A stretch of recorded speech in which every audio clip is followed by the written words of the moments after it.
Hello, and welcome to our video titled Let's Talk About Eating Disorders, a personal experience from Kim. Kim, would you like to introduce yourself, please? Okay, so I'm Kim Laidler. I've got lots of lived experience in mental health. When I was kind of at the beginning of my journey, I was given a dual diagnosis of eating disorder with a personality disorder as well. So it was they were kind of both interwoven with each other. Okay, thank you.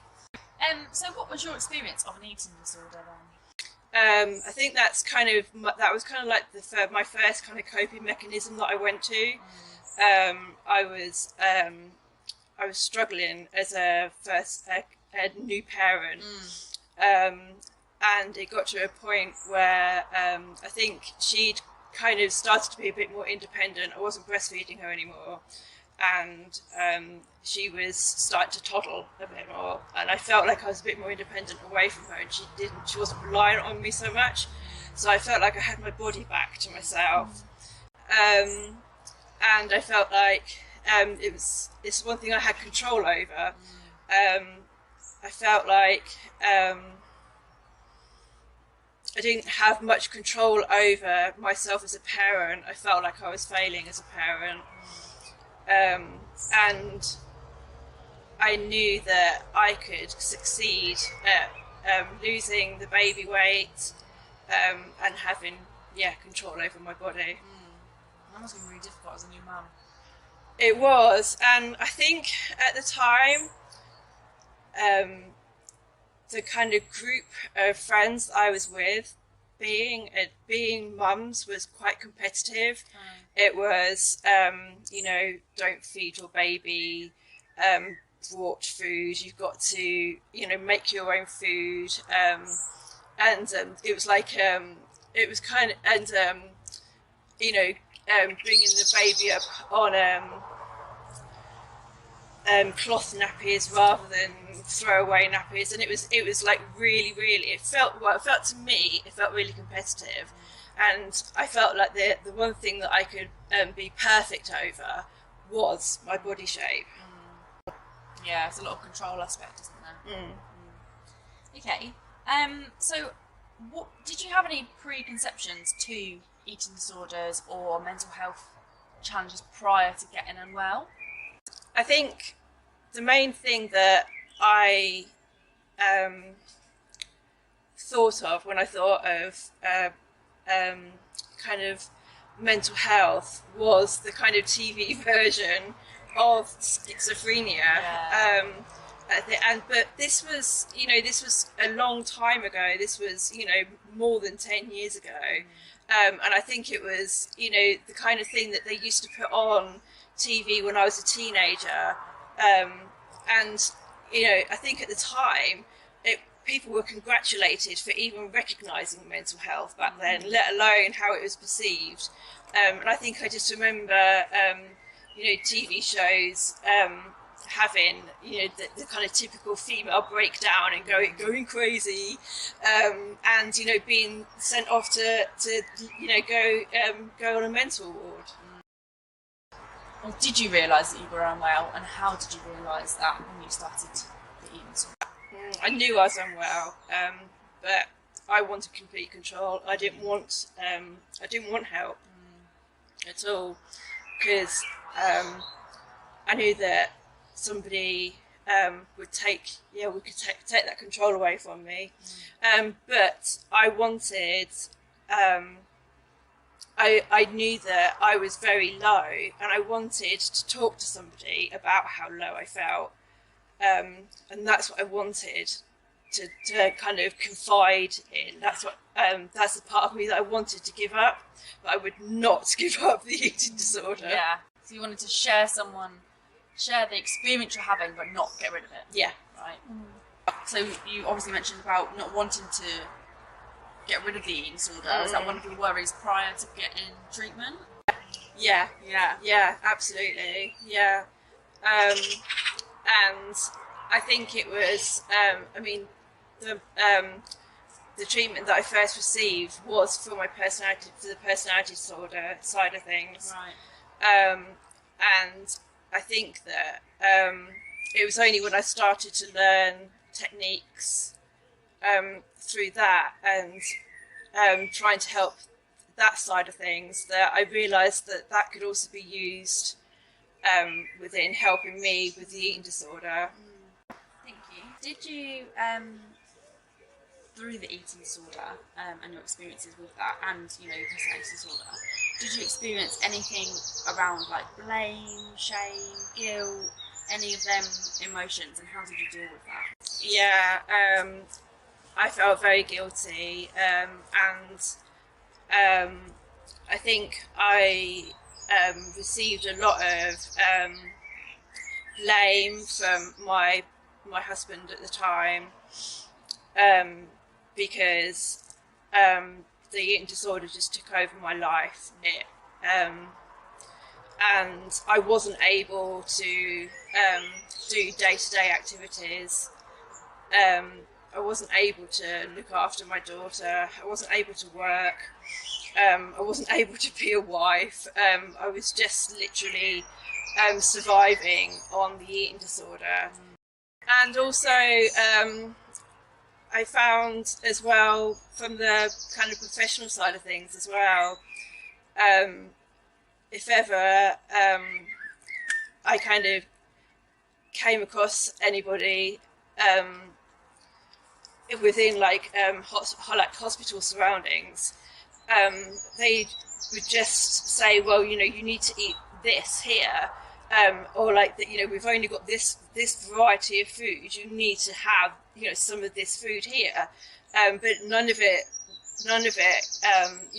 was kind of suitable for me, and nobody kind of really understood the kind of extreme that it had taken over. So how did you get treatment? Did you get treatment? How did you recover? Tell us about your journey. Okay, yeah, so my recovery was, I think it was the only way that I could do it. I did it by myself.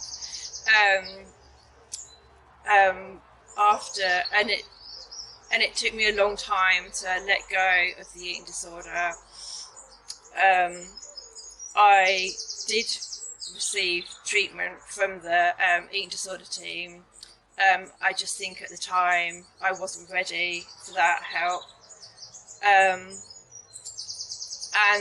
I think with anything that I've noticed with my mental health, I just need time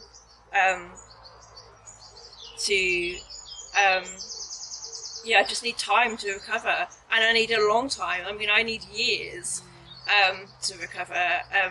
My daughter is now 13. Yeah. And I would say I'm still on a journey of recovery with the personality disorder and the eating disorder. So yeah, I mean, things that I did learn from different teams, from different therapies. I've had lots of therapies. I do look back and remember some of the things that I learned now, and I'm able to use them now. The kind of best tool of recovery I ever received was from my friends, being with my friends, and supporting each other, meeting up, and just having that weekly, that kind of weekly chat that I needed from a counsellor, I got from my friends. Obviously, speaking about being a new mum at the time and experiencing an eating disorder and a personality disorder, that alone, and then also adding being a mum on top of that, how did you cope with that? Went into hospital. Yeah. Yeah, I didn't cope with it. I spent 2 years in hospital, and I basically had to start life from the beginning. While I was in hospital, obviously life on the outside carried on. I realised that I couldn't carry on with that lifestyle that I had. I couldn't go back and live with my husband and not be supported by somebody who didn't understand anything. He made my recovery a lot worse. I couldn't go back, and I'm really almost ashamed to admit this, but I couldn't go back and live with my daughter. At that point, she was she was too much for me, and it took a long time for me to admit that. But I thought I either admit that or I kill myself, basically. So I had to admit it. So I started my life again. I moved into my own flat, a housing association flat, and I started again. And my relationship with my daughter had to be built back up again. She spent 2 years without me. I hadn't really formed a relationship with her from my side of things. While the time that I'd spent with the eating disorder before I'd gone into hospital, I didn't really want my daughter around. So I had to build up a relationship with her, and it took me a long time to do that. And at the time as well, I still had more recovery to do. Just because I left hospital, I wasn't well. I wasn't instantly well. So trying to continue my recovery while building up a relationship with my daughter, making new friends, was it was just really tiring. It was tiring. But I'm so glad now that I kind of put that work in. I made that effort. Because I feel like now I have this amazing relationship with my daughter. I may not be much of a mother figure for her. We're more like friends. Sometimes, I can kind of offer advice and stuff. In fact, the other day she said to me, I said to her, who would you go to, if you needed problems? And she said, I'd go if you needed help with problems. And she said, I'd go to you because you have that experience. And I thought, wow, thank you so much. That is such a privilege that a 13-year-old would actually go and talk to their mum about problems that they were having. Sees your lived experience and values it as part of you. And also I'm really thankful that she actually doesn't have that blame within her as well. She doesn't really, well, if she does, she doesn't show it. She doesn't blame me for what I've been through. I feel almost like can't even think of a word for it. That I've kind of been through that experience and I can now use that experience. It's like a little gem that I've got, and I can now use that in the work that I do now. And it's not like you can go to a university and study it and get a degree in it. And I've only realised recently that by comparing it to my other work colleagues at Mind, I've only realised actually how important it is, and actually how much value it has up against other people. And how I can use it. And I hadn't really realised until then, actually, I'm repeating myself. Did you experience any stigma or stereotypes to do with your mental health? Yes. I've been. There was a point just quite recently, actually, within the past year, where I was quite unwell. I'd had a little blip because I've actually been quite well for about 3 years. But I had a little blip recently. Well, like I said, within the past year. And I was, I'd gone to A&E, and I was talking to someone in the triage team, and she'd obviously seen my diagnosis, because I tend to keep it quiet, of a personality disorder, because of everything that kind of people tend to kind of put like a kind of image of what people with personality disorders come with. And she said, I know how to deal with you, or something like that. She said, I know how to deal with you. I've dealt with lots of people like you before. So that was, and I just thought, there's no point in even trying to explain to you what's going on, because you've already decided, what's going on, what you're going to do with me, because of, you've read my notes, and what's the point of even being here and talking to you? I've made up their minds. Yeah. And that's from the diagnosis that they read on the page. Yeah. How did you feel about receiving the diagnosis that you got? At the time, I wasn't aware. I wasn't aware of the stigma that surrounded it at the time. Yeah. And since?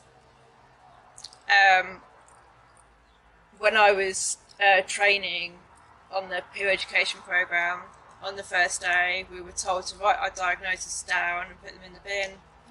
Yeah. So, tell us about the things that you look forward to and enjoy now that you are more well. Am I right to say that? Yeah. Tell us about that. I've been on such a journey of self-discovery, and there are so many things now that I enjoy, and I just find love in. Where do I start? Nature. Yeah. Art. I've always had a love of art, but now I can completely delve into it and just really home into a skill, and really enjoy it. I think they're kind of like my main things. Gone blank. Right. Okay. Do you knit? You crochet? Yeah. I think that's what. Yeah, that's the kind of art stuff that I really like to do. The kind of crochet that I do. I mean, that's where it started with crochet, and that kind of started when I was in hospital. I haven't really given that up. I kind of still continue with that kind of that theme of crochet and the yarn bombing, and that kind of still has, sitting in front of the TV with my crochet, so that keeps my hands busy, and then when I finished, when I've got like a completed thing, I then go and yarn bomb with it, and that's kind of continued now for 4 years. Well, explain to us what yarn bombing is. So it's where you create something from wool, from yarn, and then you put it in a public space for people to appreciate as a piece of art, or to cheer people up, or however you want to express yourself with it. So a lot of the yarn bombing that I do, I put quotes or things on it. So at the moment I'm yarn bombing letterboxes, and I put things related to letters that you send. So I put the one I'm doing at the moment, I've got one that says love letters, that I'm going to put on it. Just tell us about some of the work that you do. So the work that I do at the moment is I do some work with the Sun Network. I go to meetings with like co-production meetings alongside like it could be like CPFT staff, or it could be like people from the city council, and or just recently we've also worked with the ambulance service as well, with the 999 calls, and I give a voice of the people with lived experience, and kind of give the kind of my kind of input from my point of view, and just share like my experience to kind of help shape the services. And I also I have a job with Mind, the charity, where I am a discharge buddy, and we go out to people who have just been discharged from hospital or the crisis team, and we support them for 4 weeks after they've been discharged, just to help them ease them back into the community. Do you think something like that could have been useful for you when you were coming out of hospital? Absolutely. I think it's a real harsh drop down to the ground again after, especially if you've been in hospital long term, and you're used to having that kind of those surrounding walls, and then you come out into the open and everything's so scary, and it's quite difficult to trust yourself as well. So it is nice to kind of have, I think it's a really good service. Yeah, value in lived experience as well, to do that job. Thank you for watching our video. For more information on eating disorders and the support available, please check out the links that are on screen. These links are also going to be in the description box below. Thanks again.